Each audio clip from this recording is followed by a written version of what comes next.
Hello, everyone, and welcome to the Talent Gap Fireside Chat, where we talk about causes of and solutions to the talent gap. I'm your host, Pete Strauss, and joining me today is Brad Davis. He is a VP of Information Security and Technology Operations at PayArc. Welcome, Brad. Thank you for having me, Peter. Well, thanks for being here. Could you give our audience a little background on yourself and your career thus far? Sure. I've been working around technology for the better part of 2 decades now. I think I've actually eclipsed the 2-decade mark. The bulk of my career has been spent on the infrastructure side, and the last few years I've pivoted more onto the security side. Nice. What's been your experience with, the job market and hiring over the years? Do you think the talent gap is a real thing? And if so, what would you say it looks like? I would say that the market shifts from time to time, right? Where in some markets, you're going to have a lot more folks who are applying for jobs, and then you're going to have sometimes where there's more jobs than the individuals. Fortunately for me, I've always been pretty lucky in being able to find talent. However, what I will say is that when you start combating some of the corporate politics of work from home versus not, sometimes you kind of have to either bend rules or you have to kind of look outside your local area in order to kind of get those talents. What would be an example, I guess, of a skill set that you might need to go outside of your local area for, as an example? At a prior role, we had a job open for a senior systems engineer on the infrastructure side. Our company policy was that if you lived within 100 miles of the office, you had to come into the office. And in a post-COVID environment, hiring for folks who are willing to kind of come into the office, especially when the distances get to be so great, is very difficult. I don't have any metrics or stats or studies to back this up, but my own personal feelings is that I live in the Atlanta area, as you can tell from the helmets behind me. But Atlanta is an IT hub and has always had great IT talent. However, when you open up work from home for most businesses, they realize that they can start acquiring talent from anywhere that person lives if they're willing to deal with the tax implications or whatever the difficulties of work from home kind of bring. And so what we found is that the higher end talent becomes a little bit more difficult. You have to attract them in other ways, whether it's be through work from home, better perks, more pay, things like that. So what we ended up having to do is we had the job open for about 6 months, was unable to locate anybody who met the qualifications or the culture for what we were looking for. So we eventually looked outside and we found somebody in Tennessee who fit the criteria that we were looking for. It ended up being a great hire.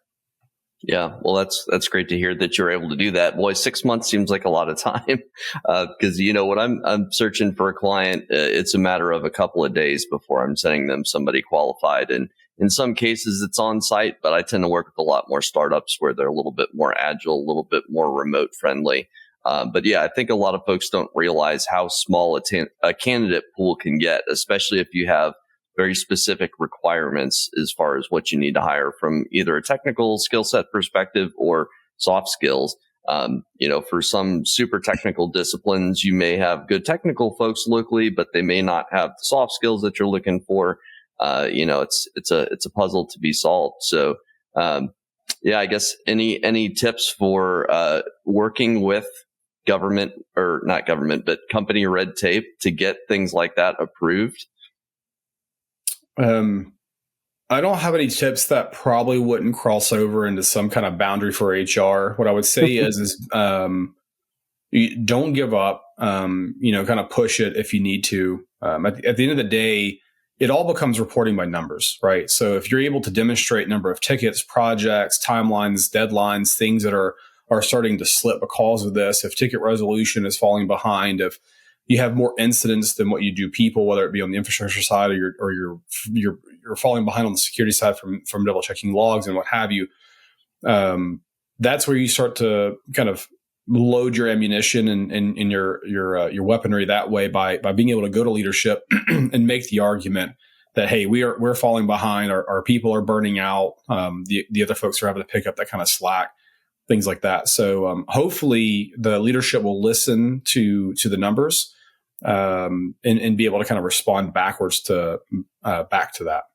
Yeah, for sure. Well, obviously, the more data you have, like you said, the more arrows in your quiver, and the more specifics, in my experience, sell. And that's not just working with company leadership, that's also working with candidates. I can tell you as a recruiter, the more details I can give somebody, the more comfortable they feel in coming on board to a company. Even if some of those details aren't even positive, just having a more complete picture about what a company's like to work for and what it's like to work for a given hiring manager, the more comfort they feel.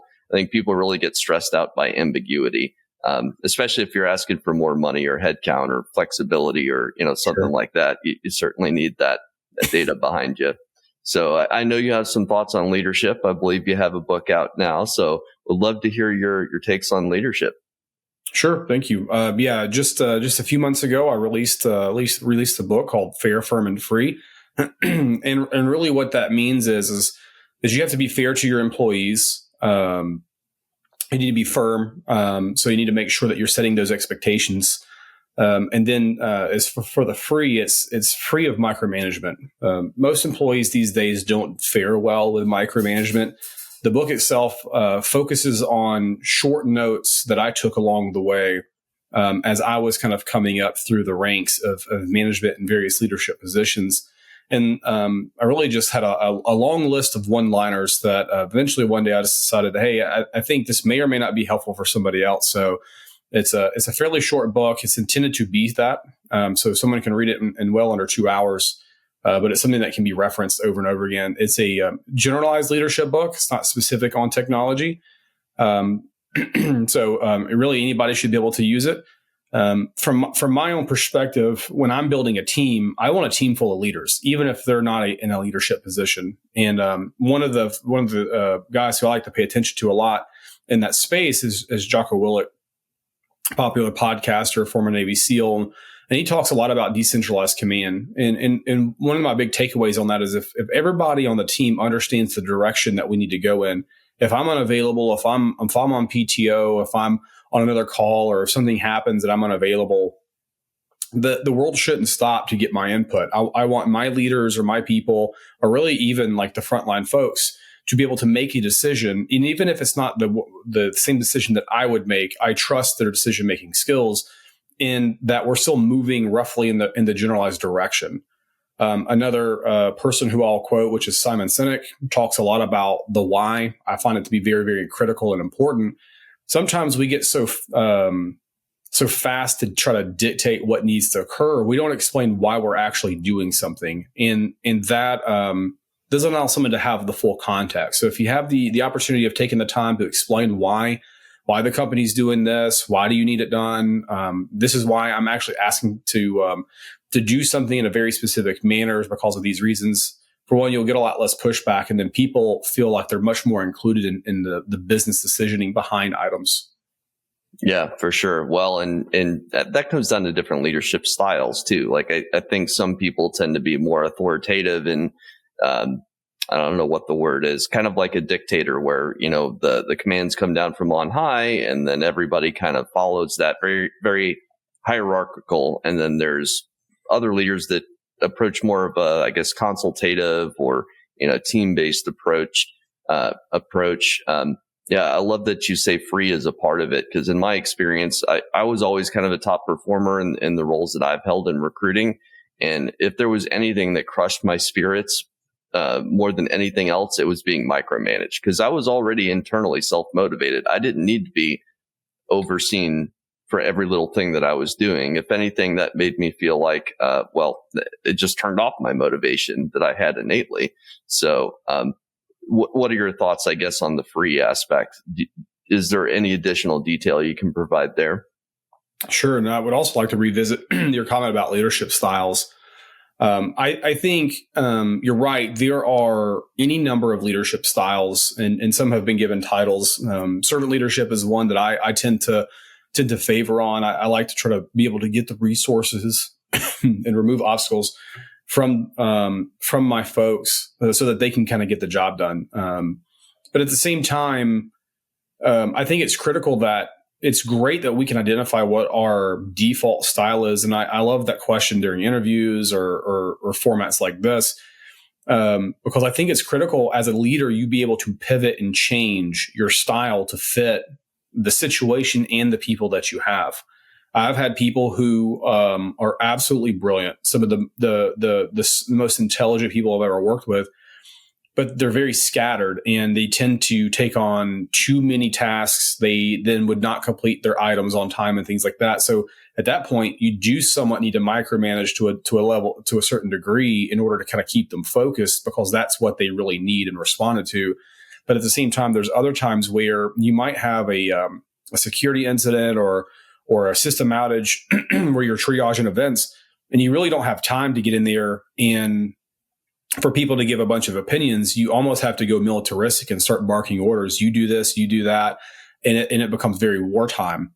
So being able to shift in those different personalities, I think, is very good and is a good attribute for a very good leader.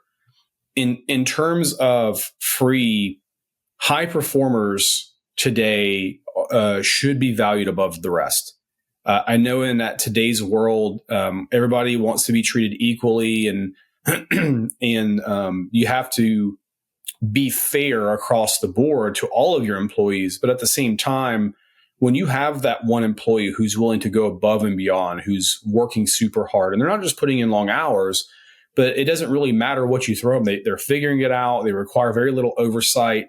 Those folks their value is worth more than just one headcount. So giving them the additional flexibility, fighting for them during budget period to ensure that they're going to get taken care of, and it's not just the baseline 3% increase that they would see every single year. Like you, I think it's very crushing when you've been performing at a higher level than everybody else around you, but yet you're subject to the same 3% increase that everybody else has. And then the company finds themselves in this awkward situation where they're 2 or 3 years down the line from this person's been employed, and they have gained value both to the organization, but also against the market. But now, because the business politics dictate that you get a default 3% every year, maybe 4 or 5% if you had a good year, that, now the value discrepancy is there. And now you run the risk of someone leaving the organization for greener pastures or better pay or things like that. And then the difference to try to catch up is so far. And personally, for me, I don't like trying to salvage relationships like that. I would rather get in front of it and ensure that my top performers get paid or given the opportunities of advancement and things like that before they're looking to leave. Yeah, for sure. It makes me think, how do you measure top performance and a top performer to ensure that you're supporting the right people? And I'm a huge fan of the Pareto principle, where, it could apply in this situation where 20% of your people are generating 80% of the results. How do you identify those top performers, and how do you reward them? It's hard, right? Sometimes can be or quantitative, and sometimes it's qualitative, right? Where you're having to look at a range. In terms of tech, it tends to be pretty easy. You can look at just straight up KPIs, tickets in versus tickets out. How fast are they to knock these tickets out? Are you actually weighing the types of tickets? In terms of let's just say help desk support.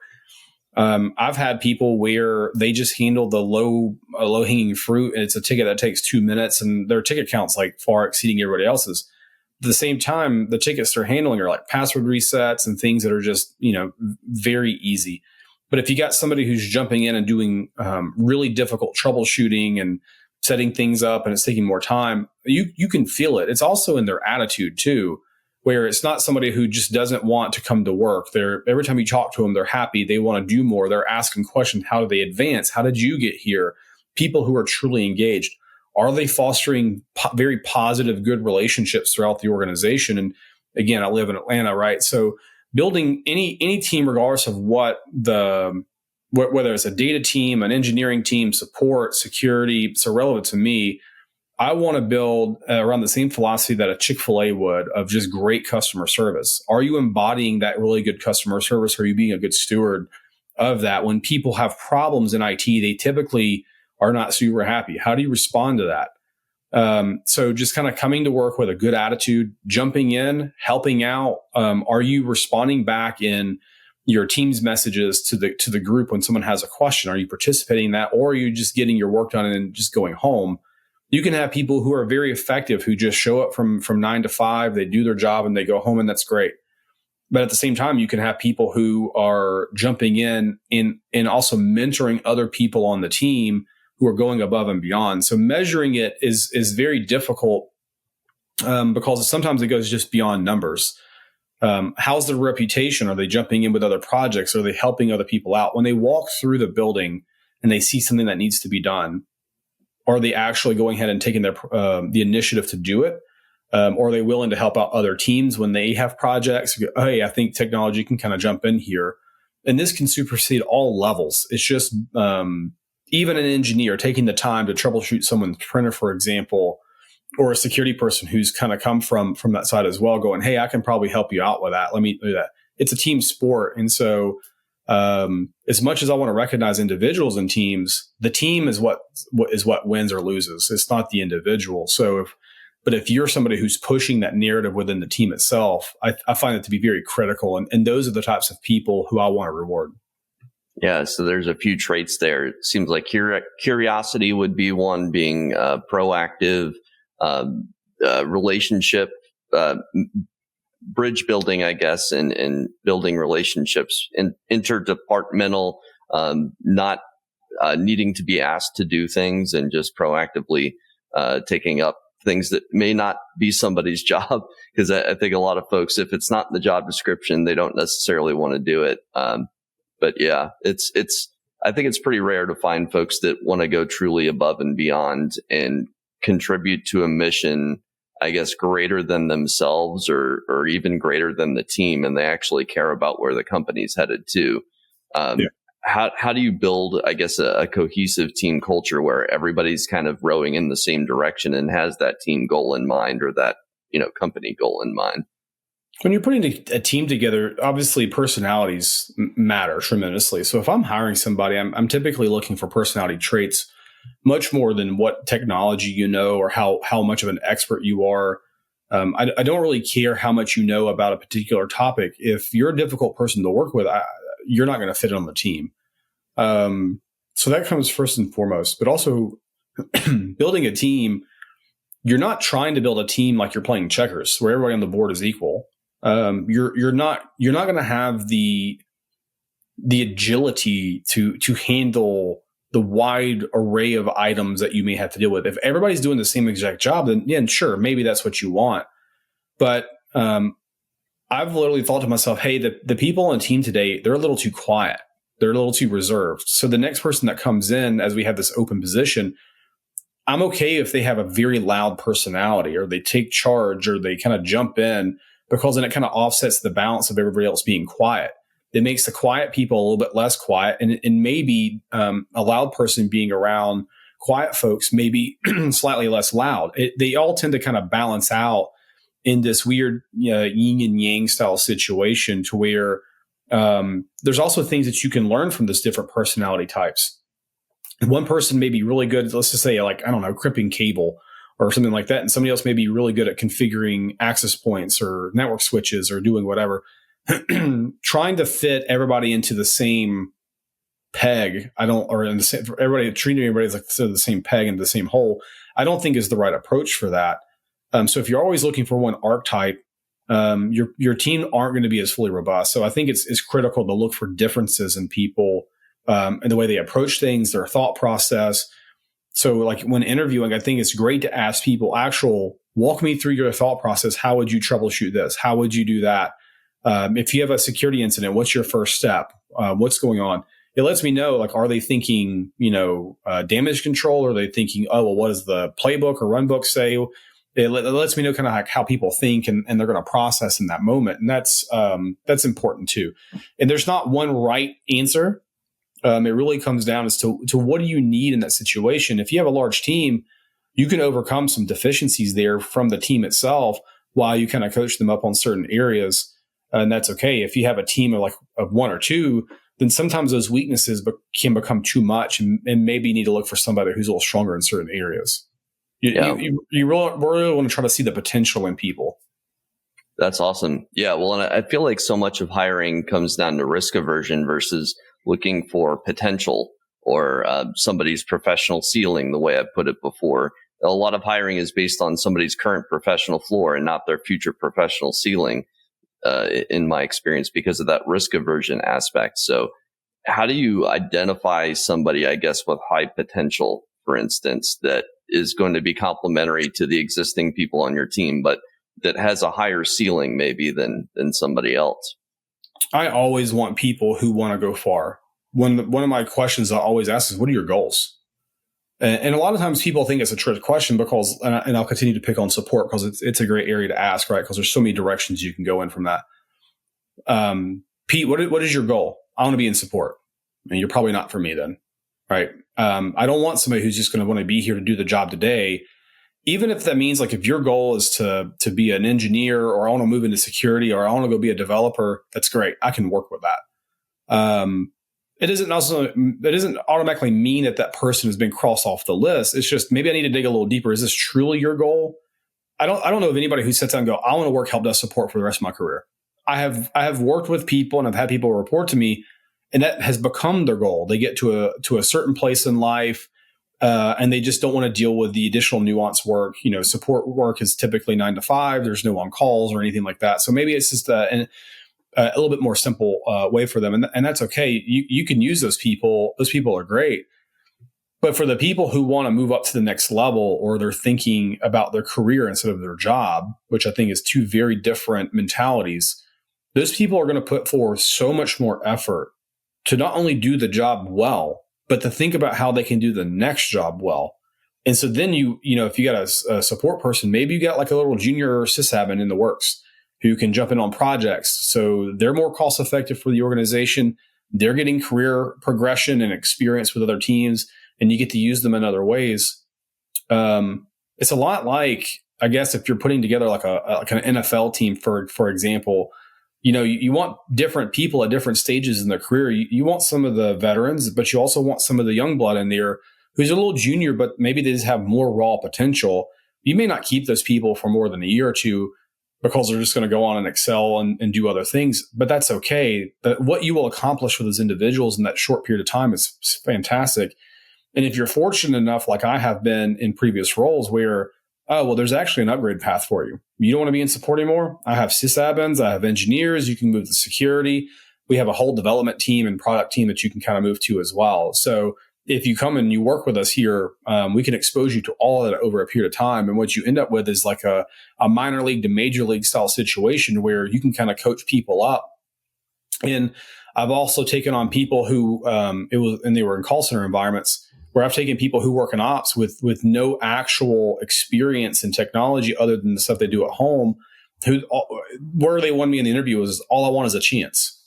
I will take the time to teach you. If you're going to be that willing to do it, let's go. How do you determine if somebody's going to be capable in a given job if they haven't done it yet, looking towards the future? You don't fully, right? So some of it is if they're internal, you can talk to the manager. You can get a pretty good assessment as far as their personality and things like that. If I'm hiring and I'm coming from external, I would like to see some experience on paper. So I know at least at a minimum, you know how to do the base job. But at the same time, I am willing to take some risks on folks. I'm willing to whiff. It's okay. Like we can settle up 90 days, 180 days from now and go, hey, look, this is just not working out for you or for me. But what I'll say is it's hard for me to give advice here because I've always had a pretty good way of like getting a sense of people and their personality and things like that pretty quick. I also think a lot of hiring managers tend to make a lot of mistakes and they wait too long in the hiring process. They want to talk to everybody and their mother. To me, it's when I talk to somebody, I kind of know, oh, you're my person. You're the guy, you're the girl. Let's go ahead and let's just pause the interview process. And let's just send an offer out to this individual. Have you thought about what makes you more decisive than some other hiring managers that want to wait and see what else is out there? I really haven't thought about that. I just we did in a prior role we did this 34 strong test where it's essentially a personality exam, right? So the synopsis is in the top 10 of these 34 traits, these are your most dominant traits. Empathy was was not in the top half for anybody in technology except for me.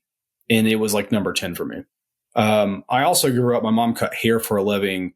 And so I grew up around in a beauty shop full of women. So I feel like I'm a little bit more emotionally engaged than I think some others. Typically in technology, people tend to be a little bit more logical and a little bit less emotional. And I think being able to tap into that emotion side and try to figure out what makes people tick, asking them, what do you like to do for fun? It tells me a lot about somebody. So I don't really know how to answer your question other than I think it's just not a superpower, but it's just a hidden ability where I can kind of figure folks out just a little bit quicker than some others. Yeah. And I mean, it could just be the emotional intelligence to know when somebody's giving you the first answer, but maybe not the real answer. And you have to dig past the surface a little bit to get what really makes them tick.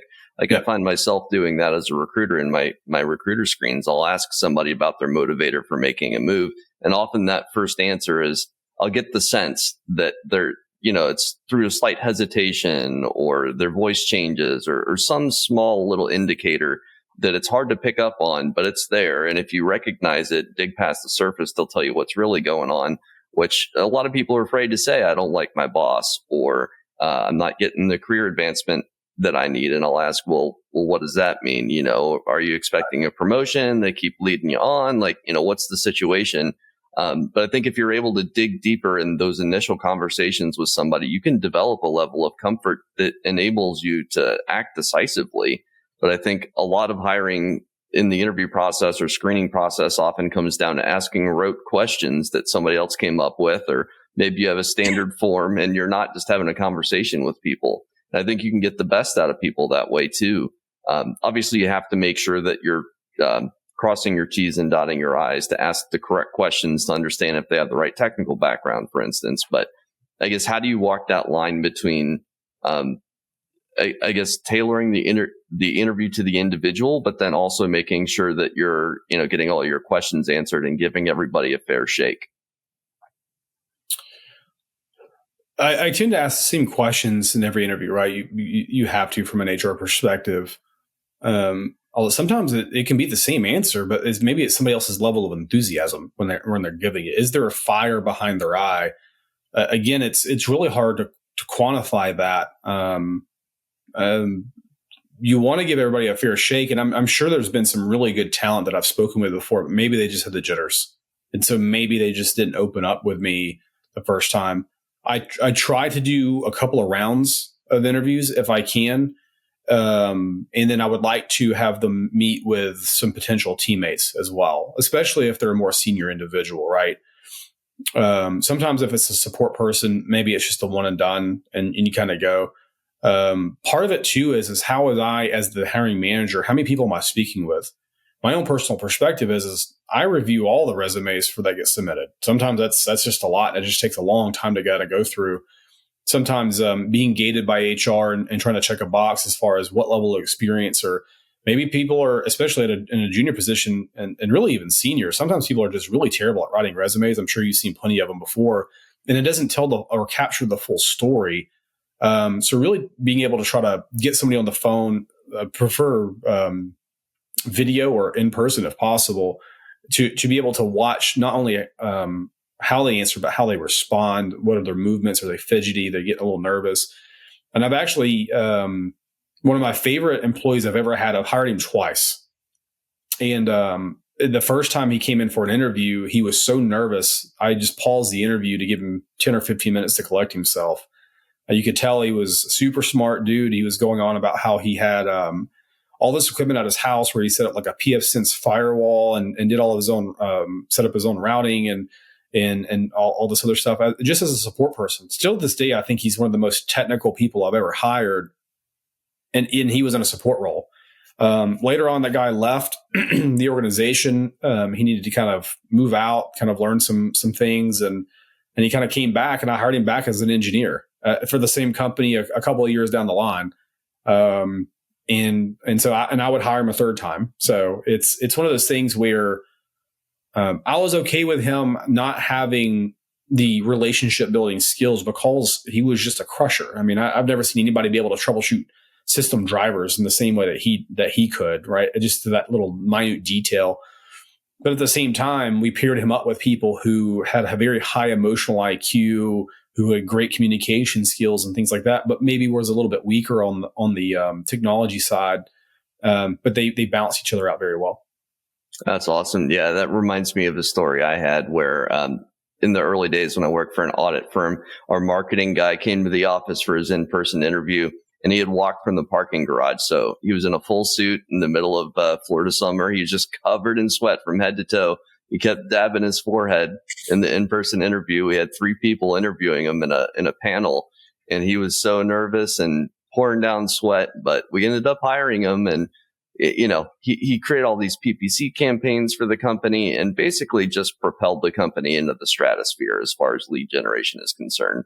But if we had judged him based on how much he was sweating or how nervous he was, we wouldn't have gotten all of those exceptional results. So I think you definitely have to look past the surface and look for what makes people exceptional. And instead of trying to screen everybody out, which is, I think, default method of hiring, look for ways for people to surprise you and impress you. And if you just change the framing a little bit, I think you get better interviews out of people. You get a better sense of their actual potential versus I think people can kind of pick up on if you're trying to screen them out. I mean, I've had some candidates come back to me and say, well, hiring manager didn't seem very interested in me. He kept looking at his phone and, didn't seem very engaged in the conversation. It sounded like they had somebody else in mind. I don't know. I didn't feel it went well. And there's nothing the candidate did wrong in that scenario. So I think, interviewing is very much a two-way street. You need to ask people the questions you need to ask, but it's also good to make them feel comfortable. Yeah. Like you did and giving them a second to collect themselves. What do we do about all the volume, though? You had kind of alluded to that. If you're a hiring manager and you're tasked with viewing all of these resumes, in some cases, I'm assuming hundreds, how do you take the time, I guess, to do that? Or how do you advise your recruiters to take the time when I'm assuming you're extremely busy? So regardless if I've used external recruiters or internal recruiting, I want to review all the resumes. I value the recruiter or the HR person's feedback. We think this would be a good person or not. And I'll make sure I probably give that person a little extra of a look. But at the same time, this person will be working with me for the foreseeable future. So it's on me to kind of make that decision. The answer is how, you just make the time. I mean, you're hired to be a manager. So be a manager. If they've taken the time, and oftentimes these applications, they take a long time. LinkedIn's great for the easy apply and all this other stuff, but typically it's, 10 to 15 minutes to apply.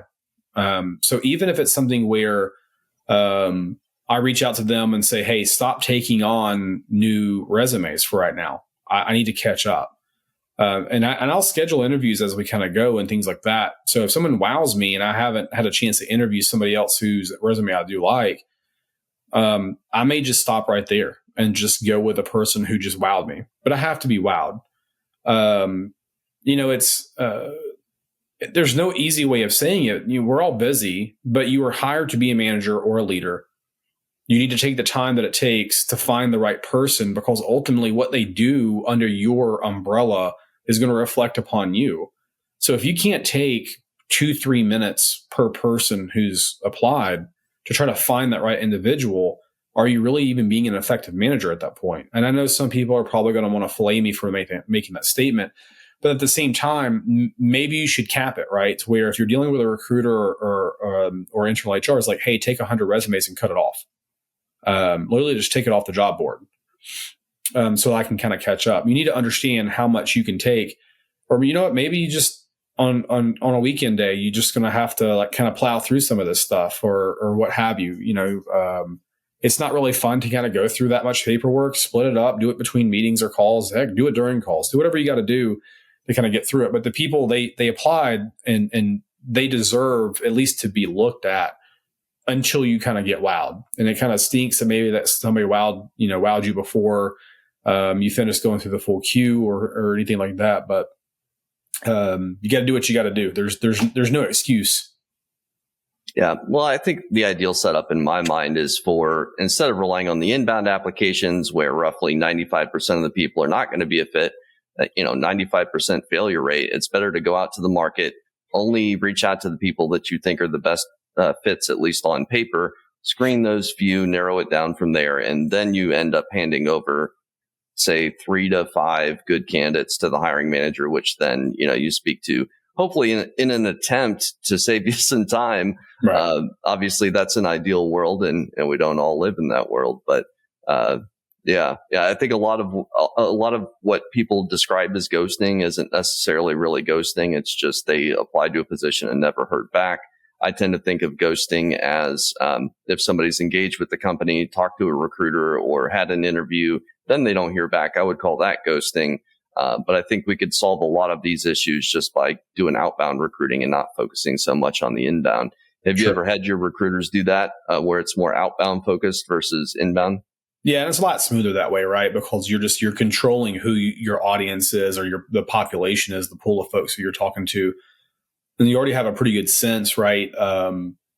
Whether it's you find they were found on LinkedIn, are they making posts? Are they not? What's the tone of their comments? Things like that. It gives you a little bit more information. I'll take the time too to kind of search someone's name to see, what pops up on social media. Is it Facebook, Instagram, things like that? I know there's a difference between people's personal lives and their business life and things like that, but you can still get a sense of who they are as a character, right? Are they somebody who's posting a lot of memes or making like really crude comments? Again, it's not necessarily a bar. It's just you're going to get a sense as to who you're dealing with at a personal level. Well, and work informs personal life and vice versa. If somebody is partying 7 nights a week, chances are they may come into work hungover on occasion, Sure. So, I think every job seeker should be aware of what they're putting out there into the ether. I see often, and I've talked about this before, that LinkedIn can, depending on who you connect with and who you interact with on LinkedIn, it can quickly become a success echo chamber, or it can become a failure and negativity echo chamber.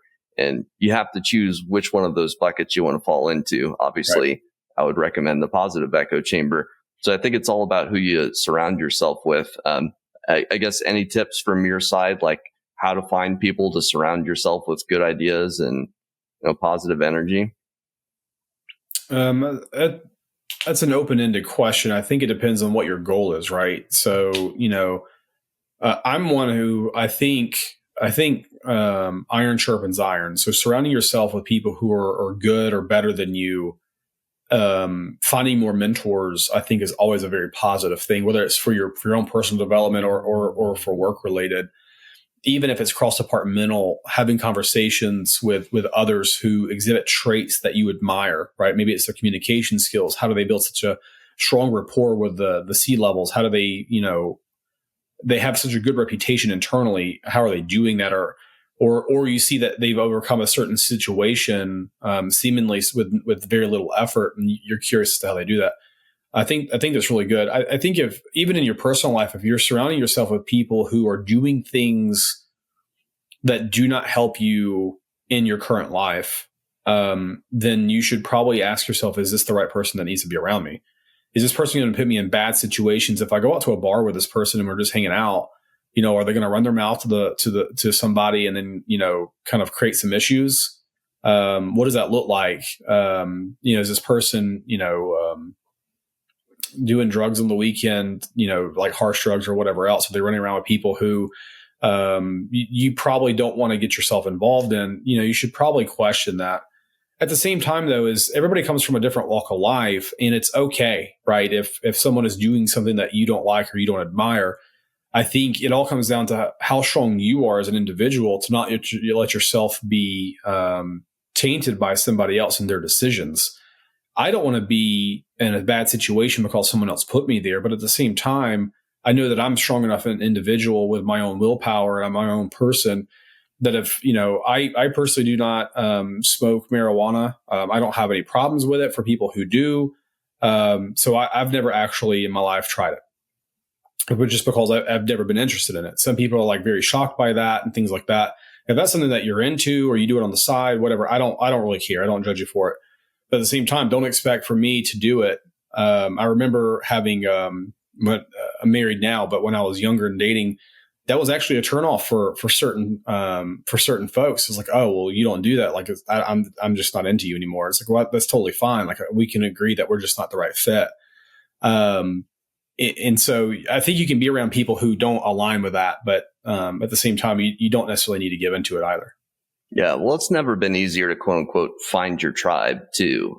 There's so many communities on LinkedIn these days, and not just LinkedIn, but Reddit and Discord and Slack. And, I have different Slack groups for almost or Discord groups for almost every subdiscipline of security out there, whether it be DFIR or there's one for CMMC, there's one for GRC in general. There's one for offensive security. I mean, whatever you're interested in, there's some sort of community out there. And if you surround yourself with the people that have those same interests as you, but also have the right attitude, you're automatically going to kind of, level up. And for all you know, find that mentor that you need, or get introduced to that hiring manager that may be your potential future employer. A lot of people don't realize how important networking is. It's not just about what you know these days. It's very much about who you know. And especially in a market that's so crowded with so many candidates on the market and each job posting getting, 1,000+ applicants. I guess any tips for networking, either from the hiring side or from the candidate seeking side? Don't be a jerk. That's step number one. Just be yourself, be a likable person. Kind of going back to the last thing too, where it's, keeping people around you. It's okay for everybody to be different and you have differing opinions. It's not okay to hold their opinions against them. In the same way, just being a very open-minded individual, making a good conscious effort, not just to talk to people because of who they are or what they know, but just because they're a person and you actually care. I love going to conferences. I love meeting new people, making a lot of connections. Networking, you're right, is very critical. And it's something that a lot of people, especially early in their career, don't get right. You see people who don't have LinkedIn at all, or they're not connecting with people, and staying in contact with people who I've worked with, I've worked for, I've had work for me, vendors, recruiters, people at conferences. Connecting with everybody gives you such a huge network of people. If you need to bounce an idea off, oh man, I remember this one guy I spoke to at a conference 2 years ago. And all of a sudden, I remember him talking about this. I'm going to reach out to him on LinkedIn and see if he can give me his opinion on this exact sales situation I'm dealing with right now. And you'll be surprised at how open people are when you ask for their opinion on things. It's very interesting. So just responding to people when they send you a message. Obviously, you get the solicitations on the air for recruiters or for products and stuff. It's something new every single day, but just making a strong effort of keeping in contact with people or reaching out.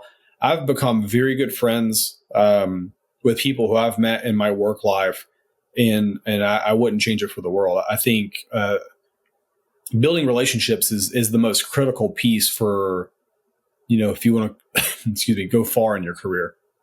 Yeah, absolutely. I mean, I still keep in touch with people that I worked with back in 2013, 2014. They're still friends to this day. And you never know how your paths will cross at some point in the future. Right. I think a lot of people they don't realize how important it is, especially like you said earlier on in their career. And it can be kind of intimidating too.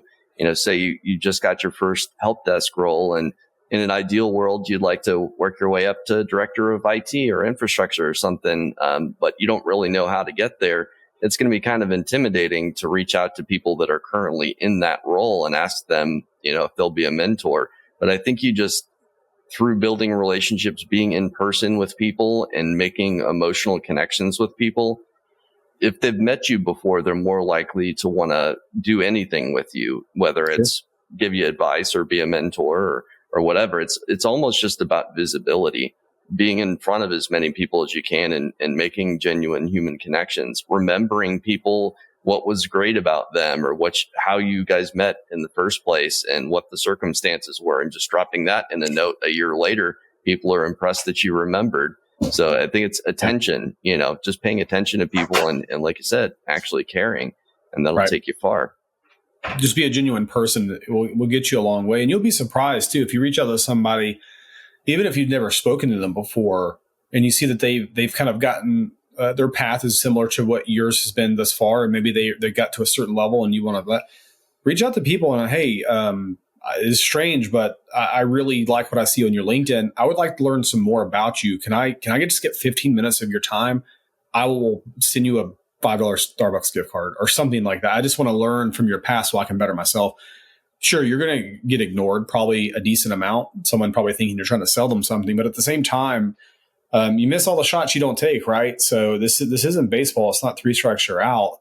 And if those people are going to ignore you, they're probably not the right ones that you want to speak with in the first place, or maybe they're just too busy. But that's okay. You can always reach out to other folks. I've had random people hit me up, and then I know internally, even within other departments, whether it be from a call center or operations side, reach out and just ask me more about IT in general. I always try to make myself available, even if it's some time away from now, just to get them scheduled and things like that, to give them that time of day. Because it's not easy when you first start off in your career. A lot of people don't want to talk to you or give you that time of day. And so, I don't know, it's good to give back that way. Absolutely. Huge advocate for sending the elevator back down, as they say. Yep. That's a great place to end, Brad. If people want to reach out to you, what's the best way to do so? LinkedIn, Brad Davis. If you just look on there, I'm sure there's only 5 million of us, but Brad Davis from Atlanta, Georgia, you can find me there. And that's really the only major presence that I have. Awesome. You can also find my book, Fair, Firm, and Free on Amazon. Awesome. I was just going to ask that, so you read my mind. Well, thanks for your time, Brad. Thanks, everybody. Thank you so much, Pete. Hello, everyone, and thanks for tuning in to this episode of the Talent Gap Fireside Chat. Don't forget to follow our page on LinkedIn and like and subscribe on Spotify and YouTube. Hit that notification bell to be notified when we drop a new episode. New episodes air every Friday at 4 p.m. Eastern.